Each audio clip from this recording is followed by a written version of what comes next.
Bharatiya Janata party ने अजीत पवार को इस जिम्मेदारी दी थी कि आप शरद पवार के सांसदों को एनडीए में शामिल करवाइए, उन सांसदों को केंद्र में जगह मिलेगी, केंद्रीय मंत्री बनाया जाएगा, दूसरी तरफ आपको भी केंद्रीय मंत्री बनाया जाएगा। तो ये तमाम तरह की चर्चा जो है राजनीतिक जो है मेरे साथ है। तो कहीं ना कहीं बिल्कुल महाराष्ट्र की जो राजनीति वो पेचीदा सी है और एकदम पेच फंसता हुआ नजर आ रहा है। उलझन जो है वो काफी ज्यादा।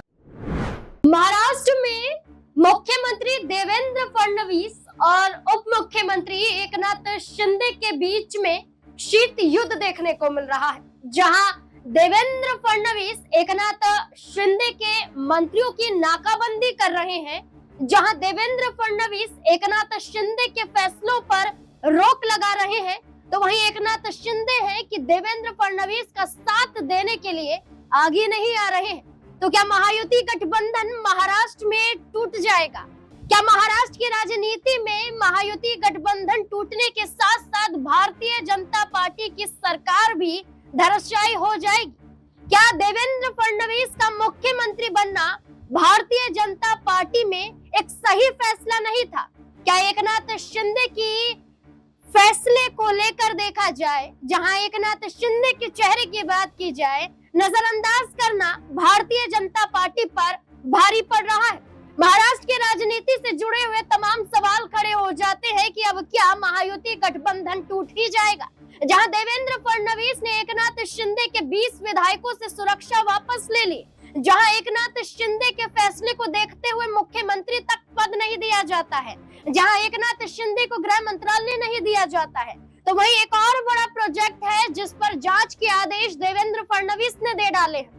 क्या ऐसे में एकनाथ शिंदे को कानूनी पचड़े में फंसाने के लिए देवेंद्र फडणवीस ने एक बड़े हथियार को तैयार कर लिया है?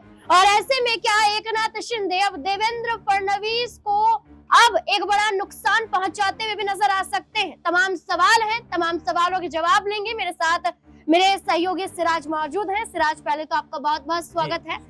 सिराज, हम एकनाथ शिंदे की नाराजगी तब से देख रहे हैं जब उन्हें मुख्यमंत्री की कुर्सी नहीं मिली थी जी।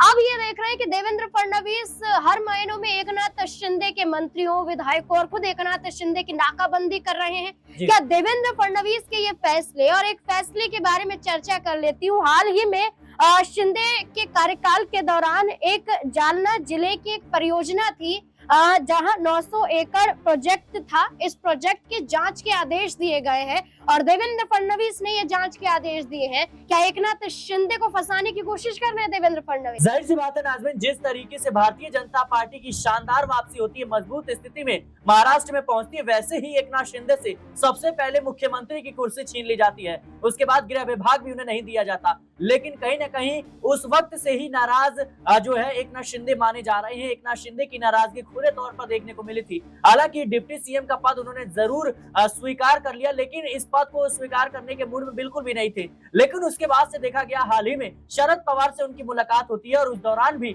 शरद पवार उन्हें एक पुरस्कार से सम्मानित करते हुए नजर आते हैं। और शरद पवार और एकनाथ शिंदे का मिलना ये अपने आप में कई सवाल खड़े करता है कि क्या शरद पवार और एकनाथ शिंदे के बीच जो है पर्दे के पीछे बड़ा सांठगांठ चल रहा है। कहीं ना कहीं देखा जाए तो इस मुलाकात के जरिए भारतीय जनता पार्टी तो चिंतित नजर आई, लेकिन एकनाथ शिंदे से शरद पवार मिले तो संजय राउत ने आरोप लगा दिए, लेकिन अब प्रधानमंत्री से मुलाकात शरद पवार की हुई है एक कार्यक्रम में और प्रधानमंत्री नरेंद्र मोदी शरद पवार का सम्मान करते हुए नजर आ रहे हैं, पानी पिला रहे हैं, कुर्सी पर बिठाते हुए नजर आ रहे हैं। क्या शरद पवार को अपने पाले में करने की कोशिश की जा रही है, क्योंकि उन्हें मालूम है एकनाथ शिंदे साथ छोड़ने वाले? जाहिर सी बात है नाज़मीन कि ये जो प्रयास है वो लगातार चल रहे हैं भारतीय जनता पार्टी की तरफ से, क्योंकि देखा जाए तो उधर नीतीश कुमार भी नाराज है। नीतीश कुमार बगावती तेवर दिखा रहे हैं, दूसरी तरफ एकनाथ शिंदे जिस तरीके से बयानबाजी कर रहे हैं, जिस तरीके से कुछ फैसले ले रहे हैं, इससे देवेंद्र फडणवीस कहीं ना कहीं चिंतित नजर आ रहे हैं।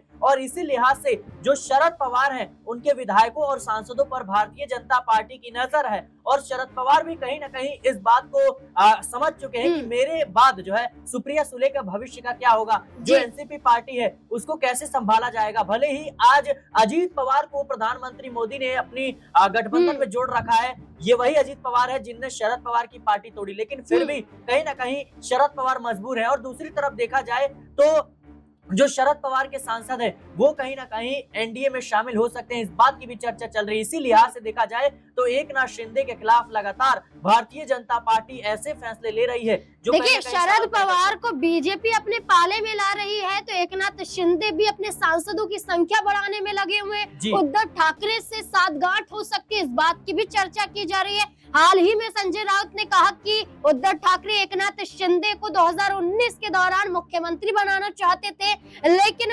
महाविकास आघाड़ी में चर्चाओं के बीच में एकनाथ शिंदे मुख्यमंत्री नहीं बन पाए। यानी कि संजय राउत ने कहा कि उद्धव ठाकरे एकनाथ शिंदे का साथ दे रहे थे, लेकिन जी। एकनाथ शिंदे ने उनका साथ नहीं दिया। क्या आप साथ देते हुए नजर आएंगे? जाहिर सी बात है कि राजनीति में कुछ भी हो सकता है, कभी भी कुछ भी हो सकता है, और खास तौर पर बिहार और महाराष्ट्र की राजनीति को लेकर कुछ भी स्पष्ट तरीके से नहीं कहा जा सकता, क्योंकि हमने देखे हैं किस तरीके से दोनों ही राज्यों में बड़ा उलटफेर होता हुआ नजर आया है, जहां एक तरफ नीतीश कुमार तो दूसरी तरफ उद्धव ठाकरे के साथी एकनाथ शिंदे और अजीत पवार भी। तो मुझे लगता है कि ये कहना काफी ज्यादा जल्दबाजी होगा, लेकिन फिर भी जिस तरीके से माना ये जा रहा है, जो खबर सामने आ रही है उसके मुताबिक कि भारतीय जनता पार्टी ने अजीत पवार को इस जिम्मेदारी दी थी कि आप शरद पवार के सांसदों को एनडीए में शामिल करवाइए, उन सांसदों को केंद्र में जगह मिलेगी, केंद्रीय मंत्री बनाया जाएगा, दूसरी तरफ आपको भी केंद्रीय मंत्री बनाया जाएगा। तो ये तमाम तरह की चर्चा जो है राजनीतिक गलियारों में हो रही है, कयास लगाए जा रहे हैं। हालांकि देखा जाए तो उद्धव ठाकरे के सांसद जो है वो कहीं ना कहीं शिंदे के संपर्क में है, ये दावा खुद एकनाथ शिंदे कर रहे हैं,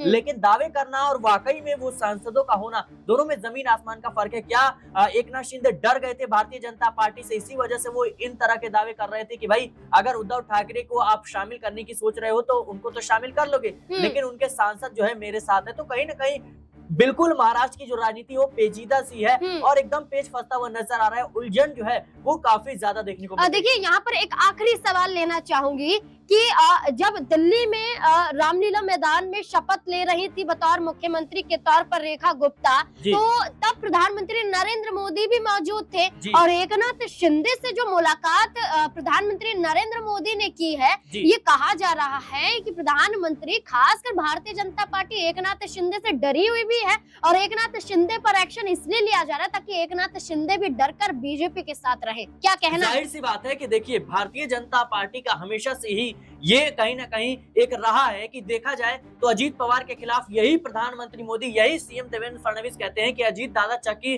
पीसिंग, लेकिन जैसे ही अजीत पवार जो है एनडीए के साथ आ जाते हैं, महायुति का साथ देते हैं, वैसी तमाम जो फाइलें हैं वो बंद हो जाती है। हालांकि वो अलग बात है, फाइल बंद होते ही डायरेक्ट अजीत पवार फिर से कह सकते हैं इंडिया गठबंधन का रुख करते हैं, शरद पवार से हाथ मिला लेते हैं, लेकिन उसके बाद फिर से उनके खिलाफ फाइल खुलती है और फिर से वो आ जाते हैं। तो ये सिलसिला जो है लगातार चलता रहता है। अभी हाल ही में जिस तरीके से चिराग पासवान के जो करीबी हैं हुल्लास पांडे, उनके ठिकानों पर छापेमारी की गई, ऐसे समय पर की गई जब चिराग पासवान बगावती तेवर दिखा रहे थे। उधर देखा जाए तो नीतीश कुमार के करीबियों पर छापेमारी ईडी सीबीआई चल रही है। तो कहीं ना कहीं ये सिलसिला जो है हमें लगातार देखने को मिलता है। और देखिए भारतीय जनता पार्टी, चाहे वो राजस्थान चुनाव हो, मध्य प्रदेश चुनाव हो या फिर दिल्ली चुनाव हो, तमाम जगह ये जो सिलसिला है हमें देखने को मिला है कि जिसके खिलाफ चुनाव लड़ना होता है, जिसके कहीं ना कहीं जो भी बगावत दिखाता है, तो कहीं ना कहीं उनके सहयोगियों पर छापेमारी करवा दिया जाए जिससे दबाव पड़े। देखिए, बिल्कुल दबाव की राजनीति भारतीय जनता पार्टी में देखने को मिलती है, लेकिन क्या ये दबाव की राजनीति भारतीय जनता पार्टी को फायदा पहुंचाएगी या महाराष्ट्र में भारतीय जनता पार्टी की सरकार को